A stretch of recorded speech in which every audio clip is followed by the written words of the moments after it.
Olha, os documentos importantes para o analista analisar o benefício da Previdência Social são vários. São as notas fiscais, as escrituras públicas, contratos de arrendamento, sempre reconhecido firmas, né? O contrato de comodato, parcerias, é importante, hein? E também é a base governamental. Quais são os documentos da base governamental que o funcionário do INSS analisa um pedido de benefício? É lá a DAP, né, a Declaração da Aptidão do PRONAF, a Declaração do ITR, que é lá da Receita Federal do Brasil, o CCIE, que é o cadastro do INCRA, é importante, e o CAF, Cadastro Nacional da Agricultura Familiar, a partir de 2022, final de 2022, ele substituiu ao DAP. Isso aqui é importante, hein? Se você não tem esse documento, cadastre aí na Imater, né, que é a atual ADAPAR, para você ter esse direito. É super importante você ter esse documento ratificadores para o analista conceder o seu benefício. Então é super importante. Lembrando também que o trabalhador rural, né, em regime de economia familiar, ele não pode ter mais de 4 módulos rurais, ou seja, ser proprietário, né, trabalhar em torno aí de 25, 30 alqueires na nossa região, varia de cada município, enfim, é informação importante. E outro detalhe, você não pode arrendar a sua propriedade por mais de 50% da área, hein? Você pode arrendar até 50%, ainda você está dentro do regime de economia familiar. Fora disso, tem uma propriedade lá de 50 alqueires, já fica difícil sem ser em regime de economia familiar. É para o pequeno trabalhador rural, sempre equivalente ao valor de um salário mínimo.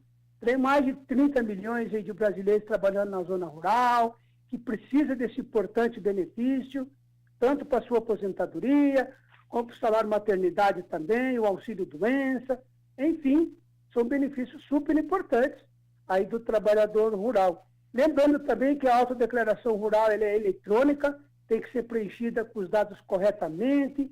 Esse seu benefício pode ser aprovado automaticamente, hein? Pode ser de um dia para o outro aí, você requerer o benefício, pode ser aprovado pelo sistema, né, do robozinho da Previdência Social automaticamente. E também pode ser indeferido, dependendo da situação aí, dos documentos que corroborem, né, que provam que você realmente trabalha efetivo na zona rural. Então, se você tiver 15 anos de atividade rural, está trabalhando atualmente na sua propriedade.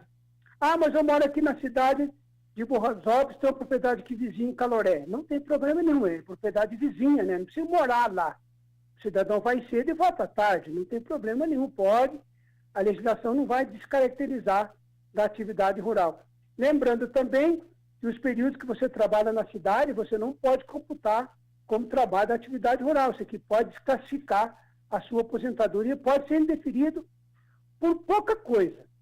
Então, digamos assim, não é a quantidade de documento que o cidadão e o profissional anexa no sistema lá do pedido da sua aposentadoria rural. É a qualidade.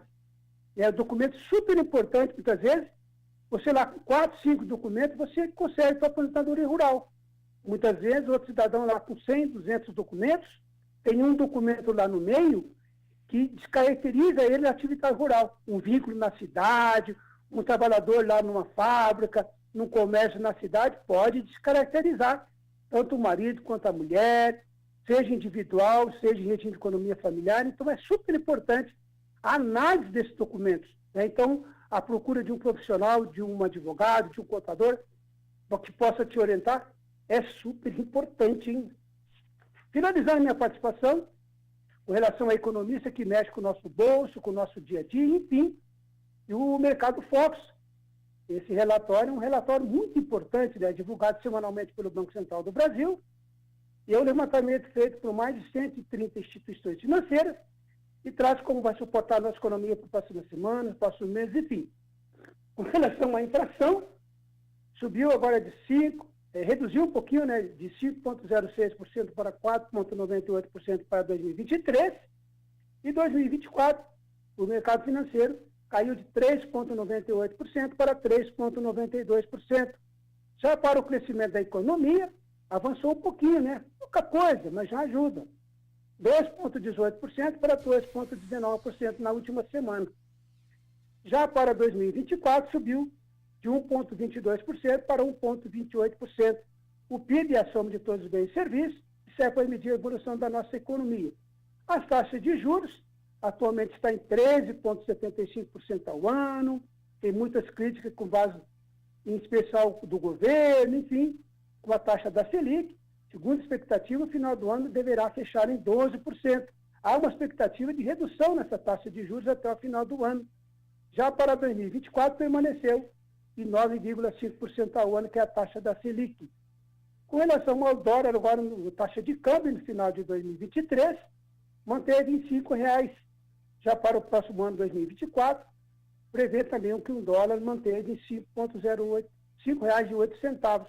Essa semana fechou valendo R$ 4,86, alta de 1,63% na semana e no mês, queda de 7,79% no ano.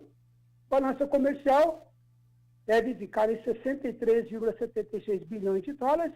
Isso representa uma melhora nas expectativas, já que no último boletim previa 62 bilhões de dólares no saldo da balança comercial.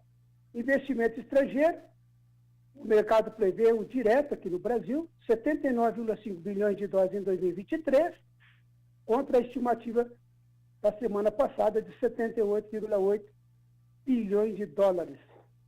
Em junho também, o custo do conjunto das cestas básicas do Vale do Ivaí, um conjunto que é o denominado cesta básica, teve um aumento de 0,23% em relação a maio, fechando valendo R$ 692,72. No ano, a cesta básica teve uma queda de 4,86% e acumula uma alta de 3,45% quando comparado ao mesmo período de 2022. Segundo o DIEESE, o valor do salário mínimo necessário para um trabalhador pudesse sustentar a sua família deveria de ser R$ 5.819,55, bem distante do valor atualmente de R$ 1.320, que seria aí uma utopia, né? A caderneta de poupança também teve depósitos líquidos em junho, que encerrou em 5 meses, seguido de saques, enfim, as entradas líquidas, 2 bilhões e 595 milhões de reais no ano passado, após o saque líquido de 11 bilhões e 747 milhões de reais em junho. As filas da Previdência Social também continuam muito altas, né? Quase 1.800.000 pessoas estão esperando ali, requerimentos, estão esperando as análises, né? Continuam os problemas da Previdência Social, a Previdência Social está obsoleta, está arcaica, poucos funcionários, poucos peritos para atender, né? Se não houver aí concurso aí para contratação de servidores, a tendência não é de melhorar, né? O ministro da Previdência atual, o senhor Carlos Lupe, prometeu até o fim do ano acabar com as filas do INSS. Olha, tem que sair do discurso, viu? E ir realmente para a prática para poder melhorar. Porque sempre nós estamos comentando aqui nas nossas falas aqui na Nova Era. A Previdência Social não faz favor nenhum para ninguém. É uma obrigação atender bem o usuário e atender dentro do prazo aí, o máximo de 45 dias. Muito obrigado.